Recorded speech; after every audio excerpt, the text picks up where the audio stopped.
Hi guys, my name is Kelsey and I'm so excited to do this YouTube video with Kiara. I am a senior here at East Carolina University studying exercise physiology, and I'm excited to share what being a black woman means to me. Alright, hey guys, so welcome back to my channel. This is Kelsey. So excited, we finally collabing. We're both busy women, but we're here to talk about what being a black woman or a woman of color means to us. We're hoping to reach people out there and just like make a little bigger impact than normal with some deeper content. So hope you guys enjoy it. So being a black woman means to me is like loving my skin in like my shade that it is. Oh yes. Because I feel like each person of color has a different shade of brown. Definitely. And I feel like each person's is beautiful. So for me, it's like just embracing all of our different shades of brown because they're all beautiful. Right. Yeah, and as for me, I'm a biracial woman, but I still consider myself a woman of color. My father's Italian, my mother's Caribbean, so two very huge ethnic cultures. And if you do have specific ethnicities you have, comment down below because I'd love to hear that. I love different cultures, but we really want to talk about how impactful it can be a woman of color. Like, we're blessed.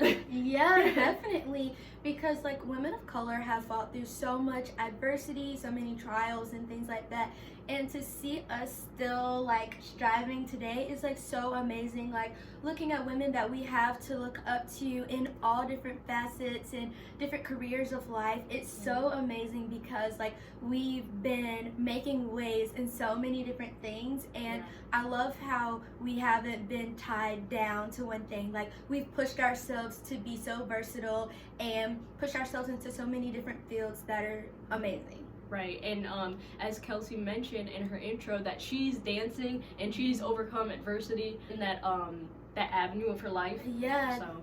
Definitely, because growing up, I was one of the only little black girls, if not the only little black girl in dance class. Yeah. And a lot of people would say black girls don't take dance class. Being able to see people like Misty Copeland is like so amazing to me because she's a beautiful black ballerina, and it's so amazing that she loves that and she stands for other young ladies of color. As for myself, I kind of dabble in different areas.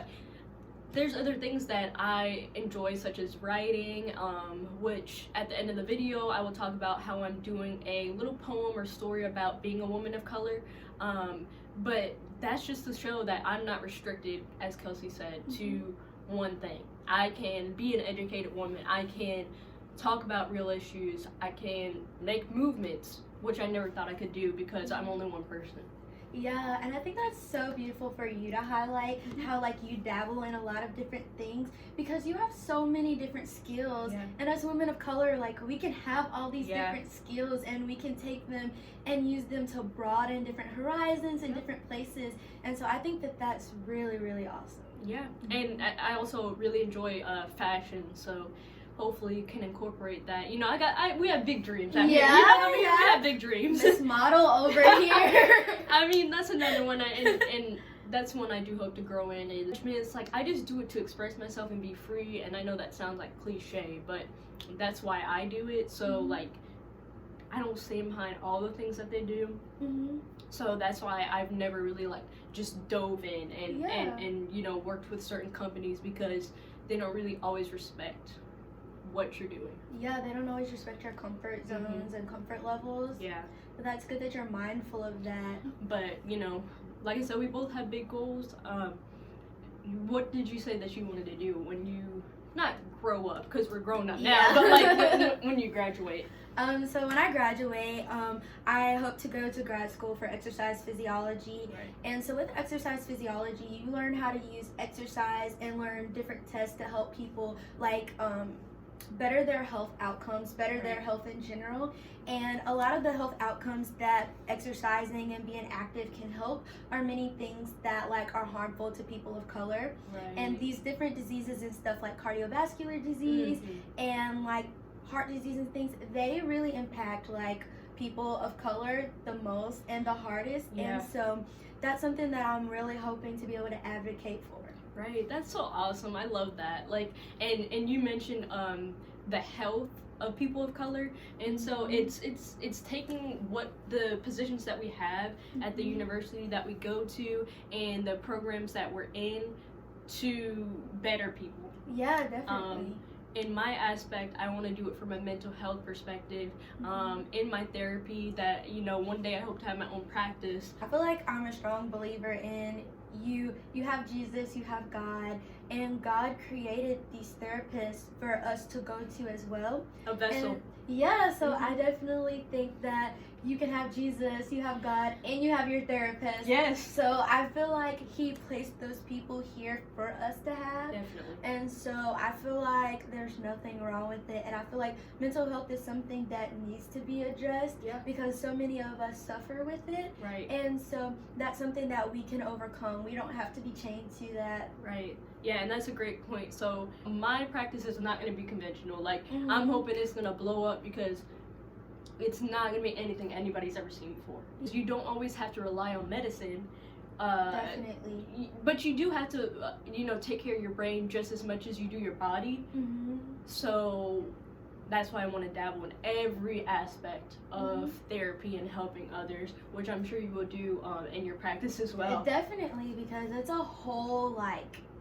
whole practice of wellness together. Yeah. Like, you cannot just leave one out and say, Right. oh, I'm super healthy. Yeah. You need them all. Yeah, exactly. And that is one thing that we're finally realizing with the mind.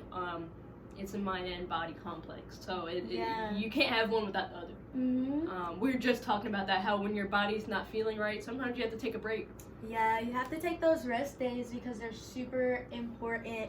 And during this month of February, I've had so much time to reflect, but I've also needed to take a second and rest my brain because I've loved learning everything that I'm learning. Right. But I've also had to say, hey, take a break, relax and digest what I've been learning, Right.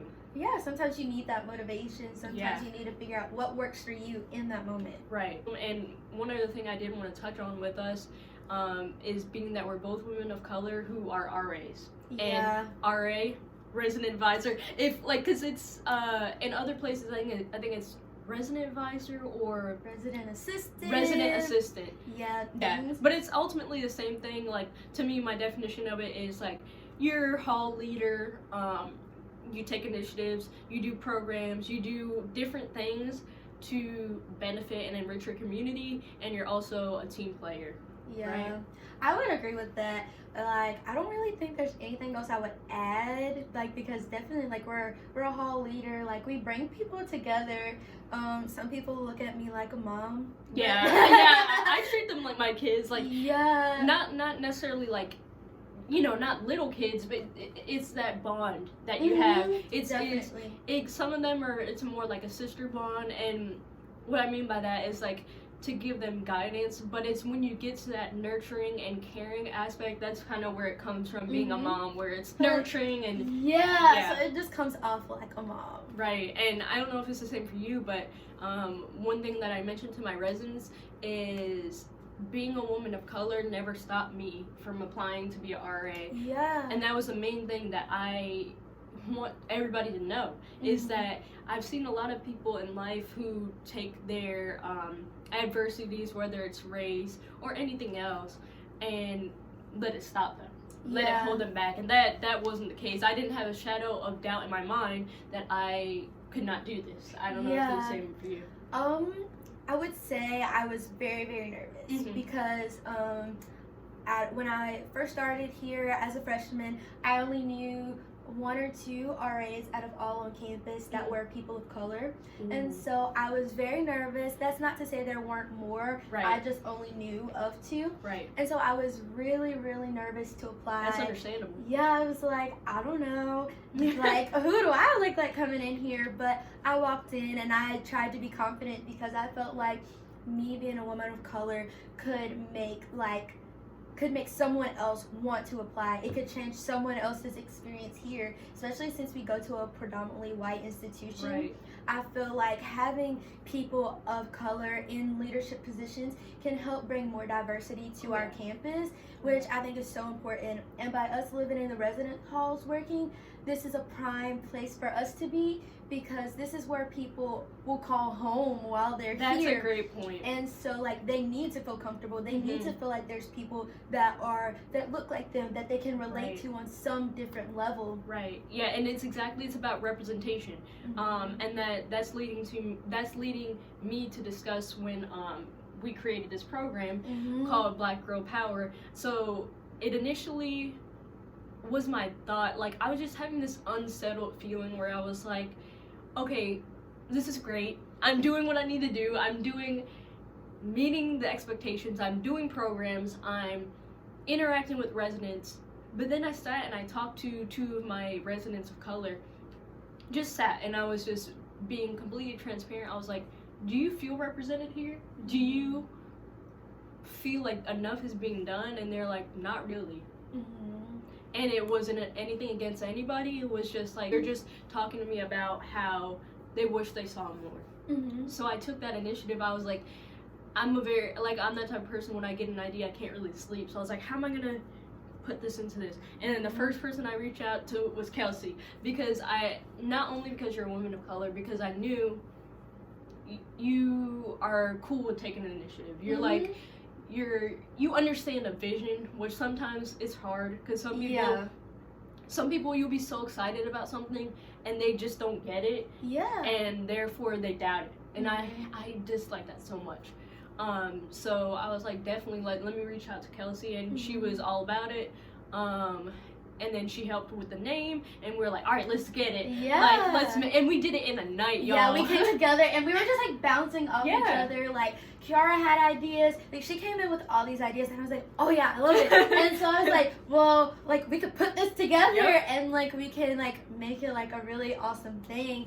And I think it turned out to be a super awesome program, because it was empowering for those that are of color, but it was very welcoming to those that weren't of color, so that they were able to learn about the struggles and the things that people of color, women of color, go through. We were able to learn about each other and how to like live with each other better, work with each other better, and how to, at the end of the day, like be better allies and friends for each other, which I think is super beautiful, because it was a program that brought people together. Yeah, it was very enriching for those who were not of color, and we wanted to direct the conversation in a way, this is for anybody, whether you're just a friend, or maybe you are an RA out there. If you want to incorporate things like this, it's one thing I mentioned to Kelsey. I was like, we have to make sure that this is inclusive, because I could easily see it being geared towards only people of color, but that was not the goal. The goal was to get everybody talking, and even though everyone there was predominantly of color, which in the end, looking back, we were both like, cool, they got out of it what they needed. But to have those who weren't, to understand your voice matters just as much, and that all comes down to how you say things and how you relate to people. Which is another skill I hope to, teach my patients or clients in the future, is how you relate to people. Because you could take away from someone's experience by the way that you say something, and some people don't mean it. And so therefore, I know the women who are there really appreciated it, and we formed this bond, and honestly, we made a group chat where we can all, now they have allies, but now they have each other. Because I know a few of them mentioned that, it was hard to make friends because of the judgment they received from other people in their own community. I think it was really, really nice, because here at this PWI, some of the people that were of color have had problems, like you said, building those bonds, making those friendships. So I feel like we were able to help those that we could, bring them together, and also bring a few people that were not of color into the conversation, into like the friend group, so that there's a bond built, because you have to have people of all different races if we're all gonna come together. Like, you've had some really awesome ideas, like I've loved them, and like I feel like with your ideas, you pull from like who you are as a person, and I feel like that's what makes the things that you put on authentic, and like something that represents you in a good, positive way. And same for you. Just know that you impacted a lot of people. Thanks. Yeah. It's been really awesome, like getting to meet you and getting to know like your different backgrounds. Yeah. Because like a lot of times, like I was just like, yeah, like we're all black. I never really like sat down to think about like, oh yeah, we're all black. Yes, that's true. But we each have our different like ethnicities That's and like true. roots and cultures that come from that we come from, and I think Right. that that's super awesome, and I think that that's really nice that you embrace within yourself. Right. And I think that's a really beautiful thing. Right, and it's taken a while to embrace those certain things because it's about embracing where my family has originated and come from. Yeah, definitely. It's a pride. You have to take a pride in what you are. Just like I Yeah. tell every black woman, embrace that. Yeah, definitely. So, and you know, and that's what I've had to learn in myself is Mhm. to embrace the flaws, embrace the, you know, the differences that I have from other people Mhm. because that's what makes me special. Definitely. And I think that's something that's really awesome about you. And like personally, I don't have that. Like, That doesn't make you any less. Right. And so, like, growing up, it's like you see all these people that know exactly where they come from. They know exactly where their ancestors are from. And that's something, like, I don't personally, like, know 100% Right. because my family derives from slavery and slaves were sold a lot and families Right. were crossed up. So it's, like, really hard sometimes to trace back and pinpoint Right. where you come from. But it's something that like my parents always instilled in me. Still love my blackness because they took us from Africa, but we still have things in us that we like beats and music and dancing and those Right. things like they can't take out of us, and there are Right. things that we can still embrace and love. Right, and I really do appreciate and value seeing that in others. So the main goal of this video was to get you all to embrace yourself, no matter who you are, what you come from, and take ownership for who you are. Don't let anybody bring you down for whatever is going on, whether it's the color of your skin, maybe your accent, maybe just anything. For me, I struggled with hair, and take it all because you're blessed. Yeah, definitely. Your hair is a big part of you, you know? Yeah. And so I feel like people of color, our hair has so many different like forms, Yeah. and it does so many different things. And I Mhm. think sometimes, like especially in like the world we live in, it's like everybody thinks, oh, your hair needs to be long and straight, but that's okay because my hair is more so on the straighter side, Mhm. but it's very poofy. Right. Like, why I have this hat on, like, But embrace and, it. Yeah, like, Embrace and that's okay. And so we can love our big hair. We can love the many forms of curls our hair makes. Right. Like, and that's okay. Like, our hair has lots of body to it, Mhm. and that's what makes it beautiful. And that shrinkage. I used to hate it, but you just really have to learn how to love yourself, and that's a journey in itself, and you'll hear me talk about it more as well on this channel and on a future podcast that I'm making. So I really enjoyed talking with Kelsey today. We are going to, you know, talk about different issues, and in the future, hopefully collab on dances Yes, we on her definitely channel. have to do that. Yeah. And her channel will be right here. I will link it. And so check her out, and I will have a podcast and a story or poem coming out for y'all that I will link in the description. So don't forget to subscribe and like. Thank you so much for watching. Happy Black History Month.